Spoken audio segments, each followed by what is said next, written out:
BFF. Ngayon, magluluto naman tayo ng pang-merienda, Casava cake. Buwan ko kayo. So, ang ating ingredient, sugar, fresh milk, evaporated, condensed milk, and butter, and 2 pieces of egg, and coconut cream. Okay? So, pag-halo-haluin lang natin to. Grenade ko na to sa food processor kanina. Isang balot ng cassava. So, hahalo-haluin lang natin to. Ngayon natin yung 1 cup ng fresh milk. Then,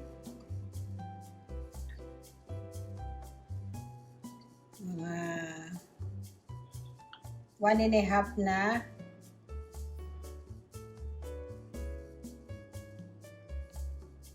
coconut milk.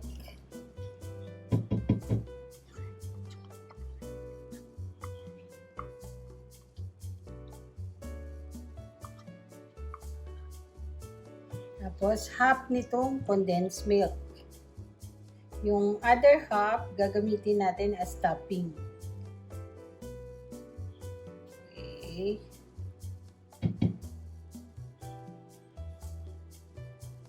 Tapos, sugar. Actually, masarap to. Nung bata ako, paborito namin merienda to sa Pilipinas.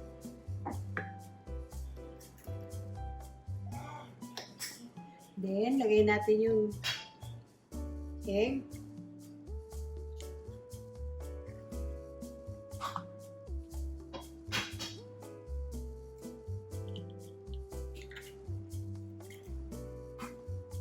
And butter.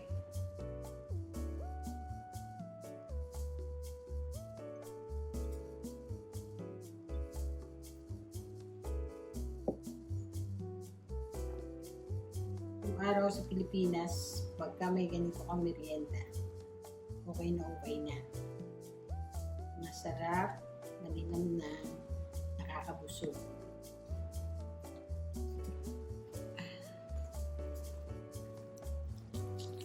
Dali lang siyang gawin.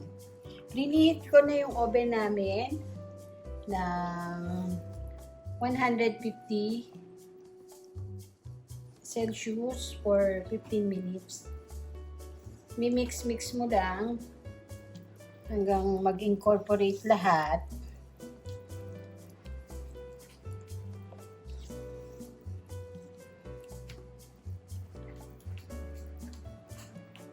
Then, isasalang mo na siya sa oven. Ganun lang siya kadaling merienda. Okay. So, pag halong-halo na siya, is, lalagay na natin siya sa baking pan. Pero, lalagyan natin siya ng grease para hindi siya didikit. Okay.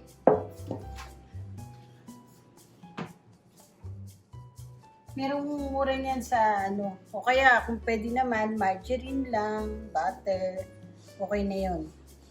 So, isasali na natin siya.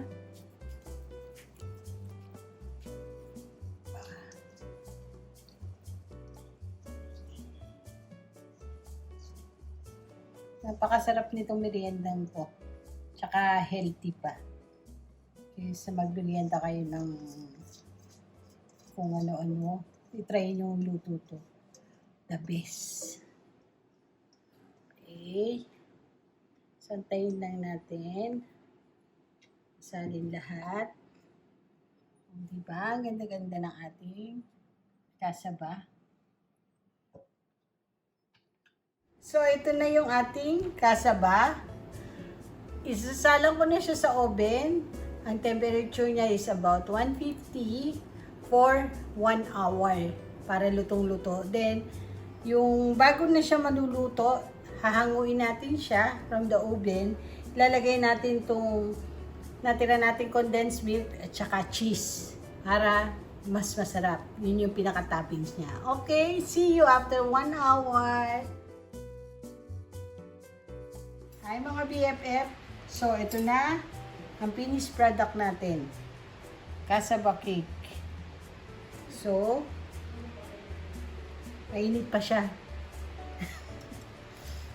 Papatikman natin yan kay husband ko.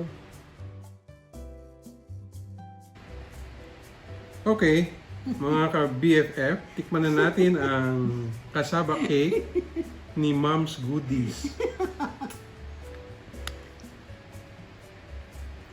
Ang init. Kakalabas din sa oven eh. Hindi ko malasan, mga ka-BFF. Siya pa. Ang sarap. Approve. So, Kaya, ang sarap mag-work from home. Di ba? Sa mga ka-BFF, enjoy ka ba? Happy? Enjoy. Tikman naman natin tong lemonade ni Bunso. Pero mamaya ako na iinumin kasi mainit itong cassava cake. So, Baka mabungi ako. Okay, mga ka-BFF, bye-bye muna. teka! So, hanggang dito na lang. I hope you try my recipe. Please like and subscribe. And mag-comment lang po kayo sa ilalim if you like to, kung meron pa kayong gustong ipagawa sa amin. Okay, come on. God bless. Okay.